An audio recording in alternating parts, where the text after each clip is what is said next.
the Rams can't afford Stafford. This is an exciting one here. Coach? Yeah. What happened with the Rams? Okay, so you know, you had it. The Rams were kind of a player away. They knew golf was not going to win them a Super Bowl. So what do? They go out and they make the big blockbuster trade, and then they sign Stafford to a big contract. It's 4 years, $160 million deal with $130 million guarantee. Like we've always talked on this channel, that's the money that you're looking at. The word guaranteed, that means they can't get out of it. Last year he had some injury issues, and it's they have collapsed. They won their Super Bowl, they bought their Super Bowl, but they have essentially collapsed. And at one point they tried to trade him away. Nobody wants to pay that contract because the contract will have to go with him, and they have a bunch of dead money. So if they cut him, the money's gone. He gets the money. That's the problem with the $130 million guaranteed. So this is Tampa Bay esque is what we're looking at. They go out, they win their one Super Bowl, and I think it's probably going to be the end of the Rams for a while. I'm predicting. I'm going to throw a prediction out there. Sean McVay is not the head coach next year for the Rams. I don't think he gets fired midseason, but I think that he either one steps away or two, they let him go at the end of the season. They kind of finish up the Stafford contract, and then they restart with a rookie quarterback. I do see them drafting one of the stud rookie quarterbacks out of this upcoming class. Well, they got Stetson. Also. Don't forget, they just picked up Stetson. Oh Bennett. yeah, Stetson. Yeah, he could be the guy. Started.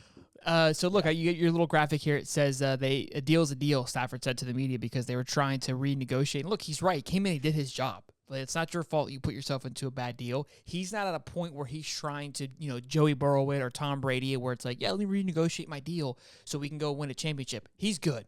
He came in and did what he needed to do. He grinded out with the Lions. He did that for multiple years in Detroit. Worked with them, tried to make it work.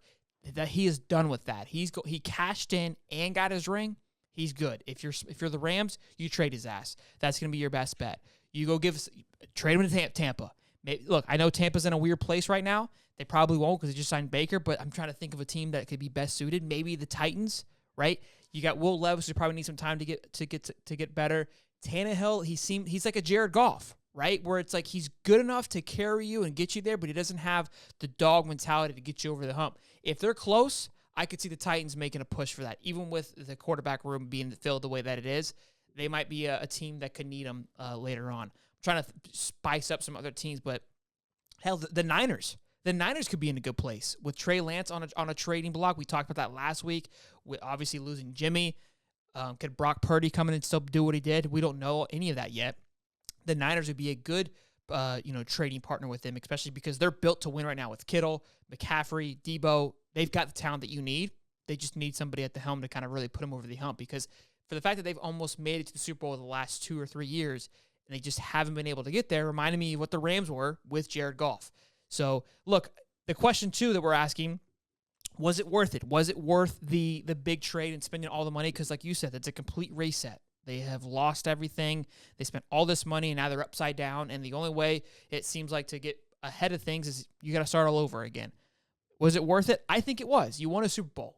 We talked about this, too, and we're going to talk about it a little bit later on with the Bills. The Bills have stayed steady Eddie and slowly built this together. They haven't won anything yet. And at some point, the team's going to start getting older, and it doesn't transition. Like baseball, you don't want to sell the farm in baseball. Because in baseball, you can slowly build it through the farm system. NFL's a little bit different. You got pockets of windows, right? And you try to keep things consistent. So to build a dynasty like the Patriots did, I don't think we're going to see that for a very long time. So look, kudos to the Rams for getting it done, but I think they got to trade Stafford if they want to be able to bounce back within the next 3 to 5 years. And I think you're spot on with McVay getting the boot. I love McVay, but I just don't see him. I think he did what he had to do, and I feel like he's not ready to restart either. He's managing a bunch of old guys that just really don't care.